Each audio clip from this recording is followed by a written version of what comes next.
of a whore! I certainly am. How are you, folks?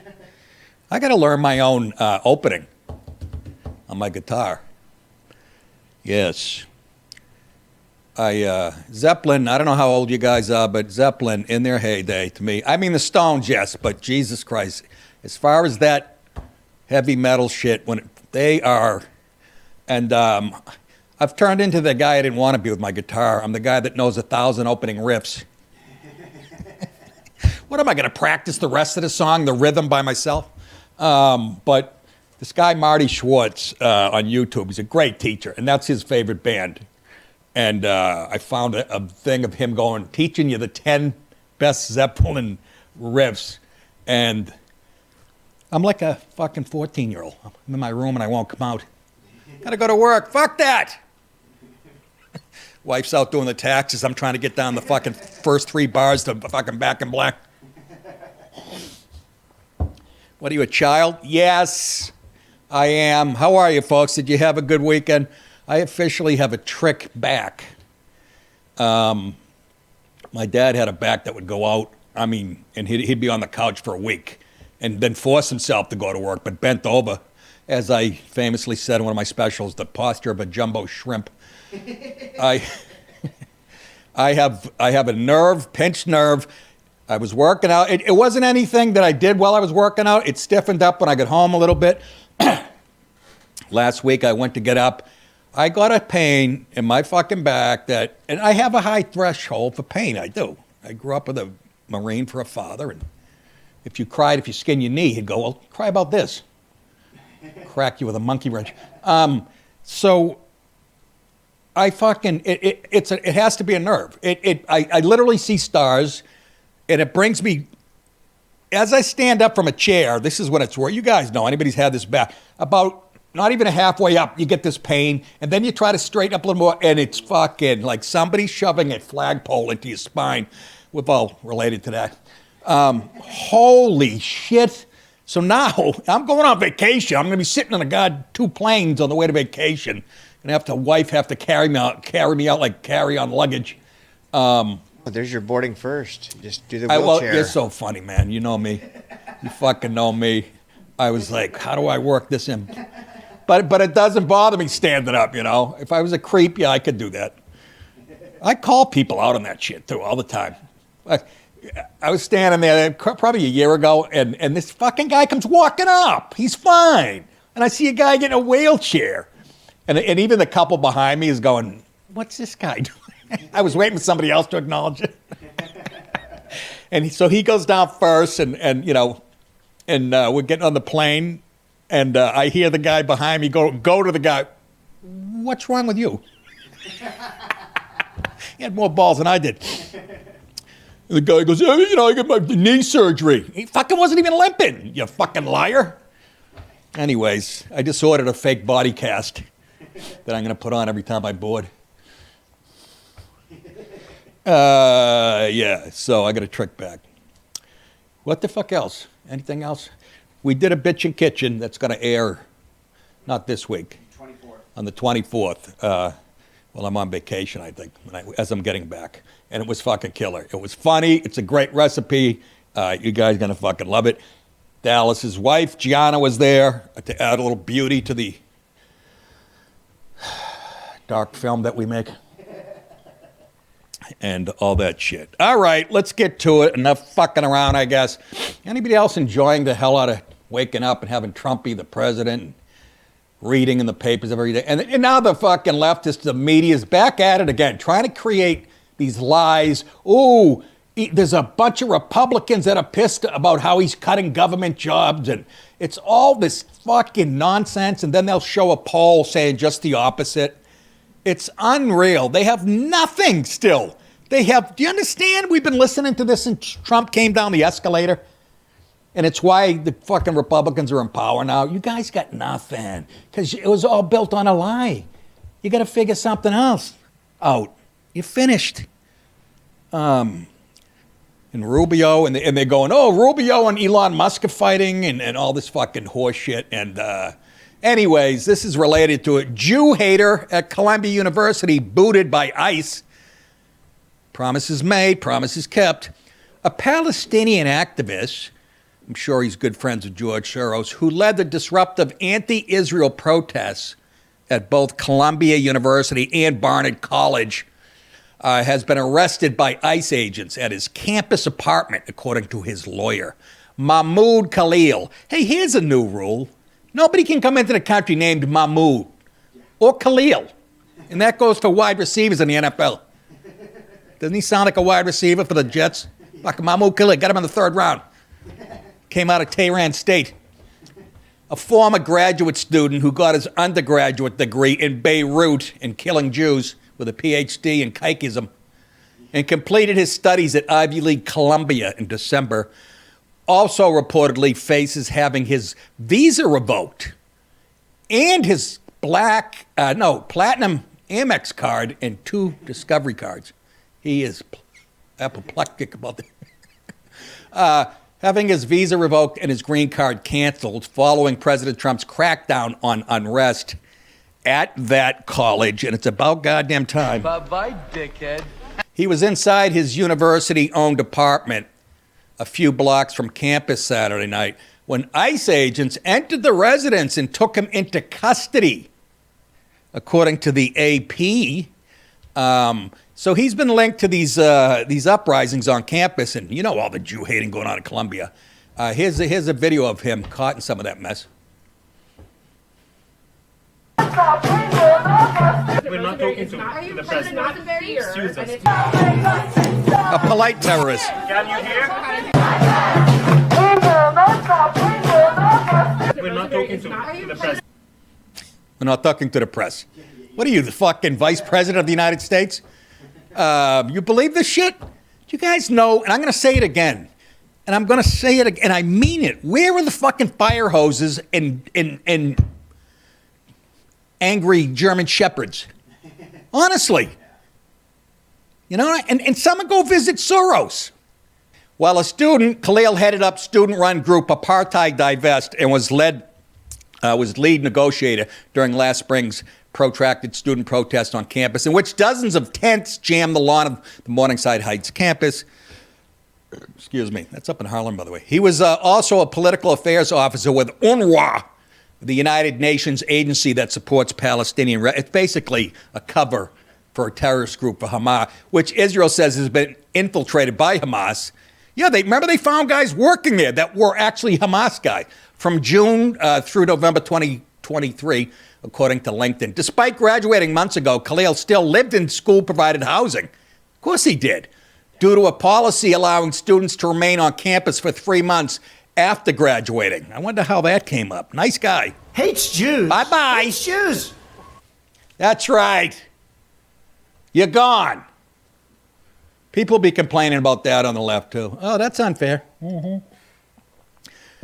Jewish kids were trying to get to class, and they were actually physically being restrained. Let that sink in. If somebody ever did that to a black student. You guys are just fucking wrong. Anyhow. Dallas, go away. So I go away on whatever. This weekend coming. By the time I get back, we'll be breathing on April. Yeah. How does that happen? I just said to my wife, weren't we sitting on the frickin' couch celebrating New Year's Eve? And by celebrating, I mean ignoring each other and watching TV. That's what you do. Last time I had a good time on a New Year's Eve I was a comic. And I think I was up in Montreal. And yeah, imagine I had the eye of the tiger. I would do fucking New Year's Eve.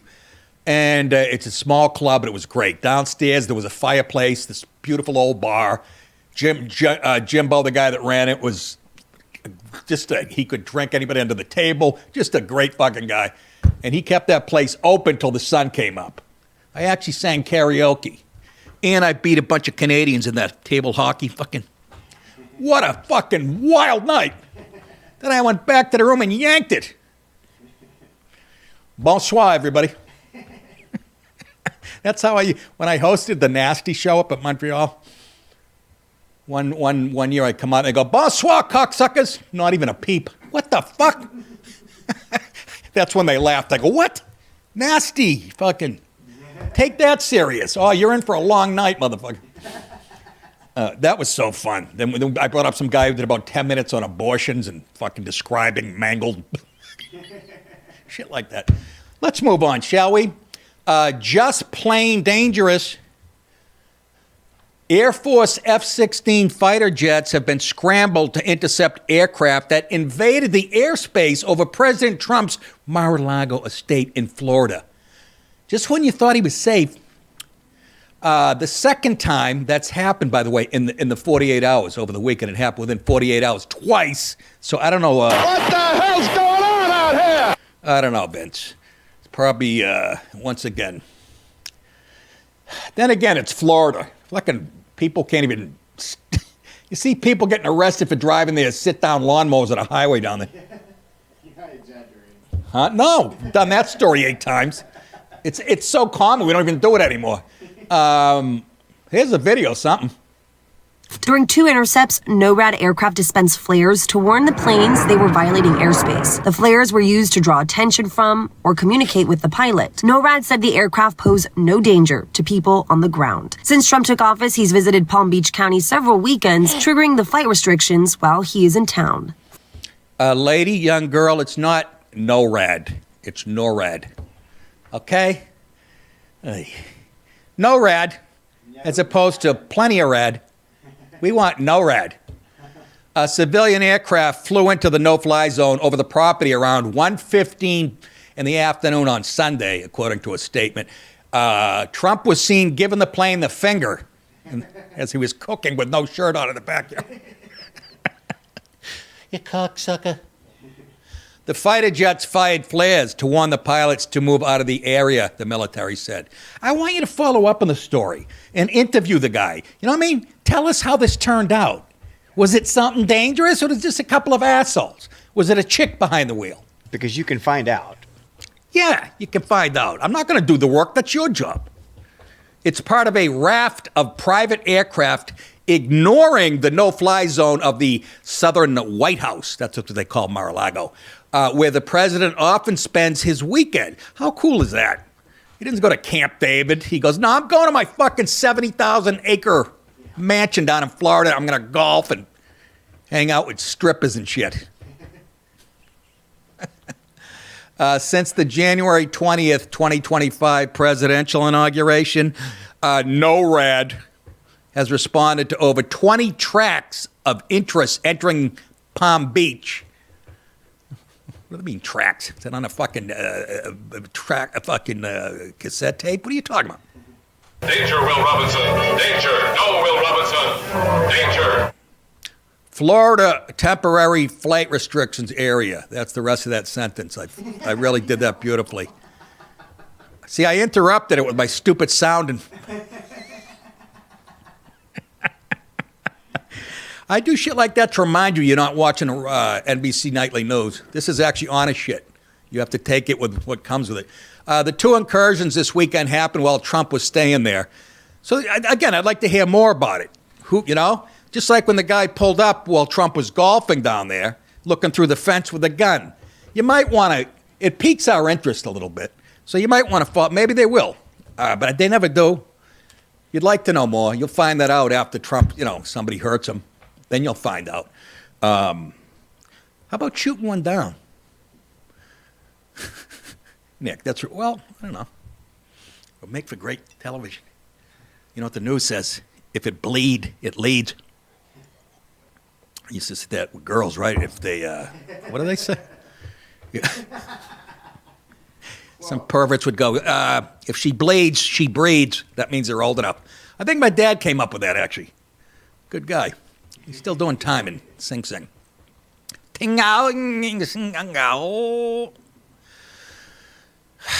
Mondays, you can just feel the rust coming off.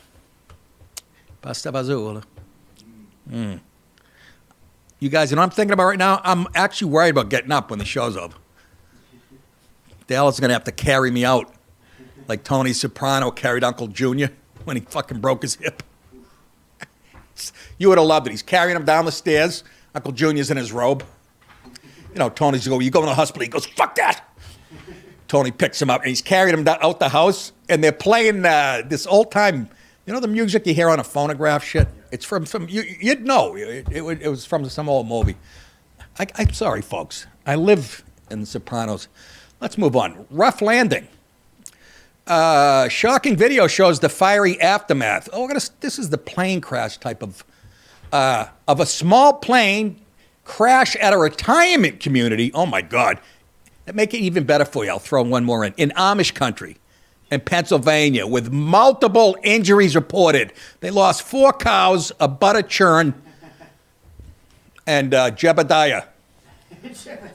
Why I say that? David Tell does a joke about it. What if the Amish fuck? Oh, give it to me hard, Jebediah. The plane came down in Manheim Township of Lancaster County. Have you guys ever been out there? Excuse me. I had to drive past it a few times, going out to do gigs in Pennsylvania and shit. And they have like, well, this might not even be the Amish, but there's barns out there that have quotes from the Bible on the side of the barn.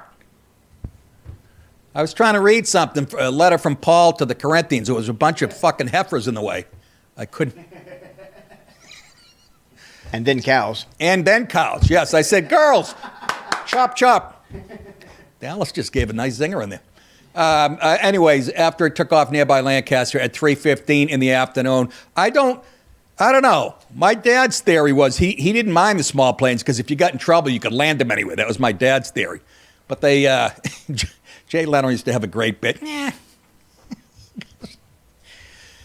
He's talking about shitty airlines. He goes, the type of airlines that, he goes, if it crashes, you only hear about it on cable TV. This is before we had 1 million channels. It was very funny. Thanks for digging that one out, Nick. Oh, go fuck yourself. Anyways, 3:15 in the afternoon, the Amish are out there just, doing what they do, whittling fucking stools and shit. Jebediah!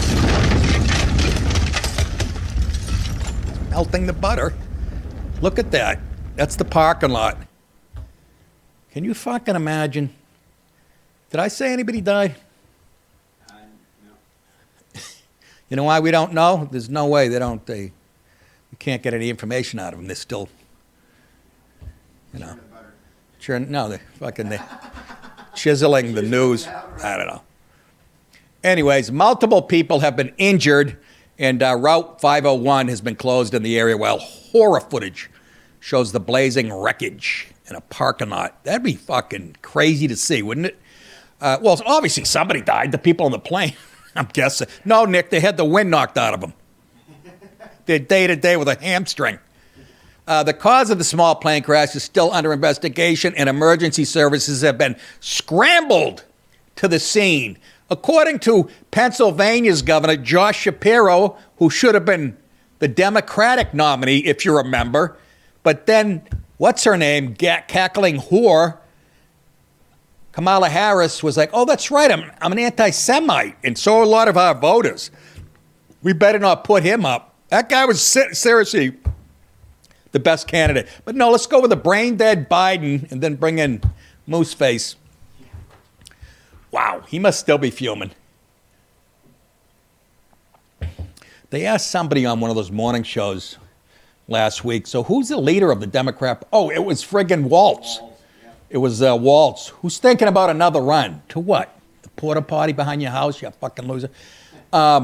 They asked him on a news show, who's the leader of the Democrat Party? He goes, the American people. I mean, yes, this government's for by the people and whatnot, but okay, need a little help. This next story really touched my heart and my balls. Like I said, 20-minute read. Thank you, producer. It's here somewhere. Oy, oy, oy.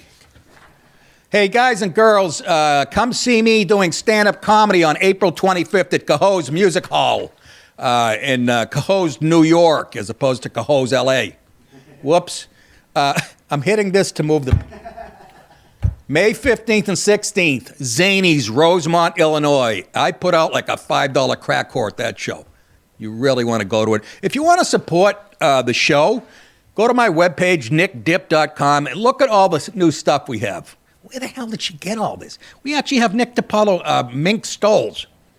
I don't know how that's going to go over. And again, the plastic hips are the big seller. That and the pasties. And we have French cut underwear. Nick DiPaolo goes right up your vazooch. Anyways, buy something, support the show. You guys can watch full episodes of my show, Lotto with Crowder, and all exclusive Rumble content ad-free with one subscription. So join Rumble Premium and enter promo code MUGCLUB. That's one word, MUGCLUB, to get $10 off an annual subscription. Do it. You'll be glad you did. The show's getting very popular, by the way. Speaking of that, I'll be on Crowder this week. Flying out after the show tomorrow. I'll be on Crowder Wednesday morning, Thursday morning. And always have a good time out there. Always have a blast with those guys. Very fun place. Hi. Good night, everybody.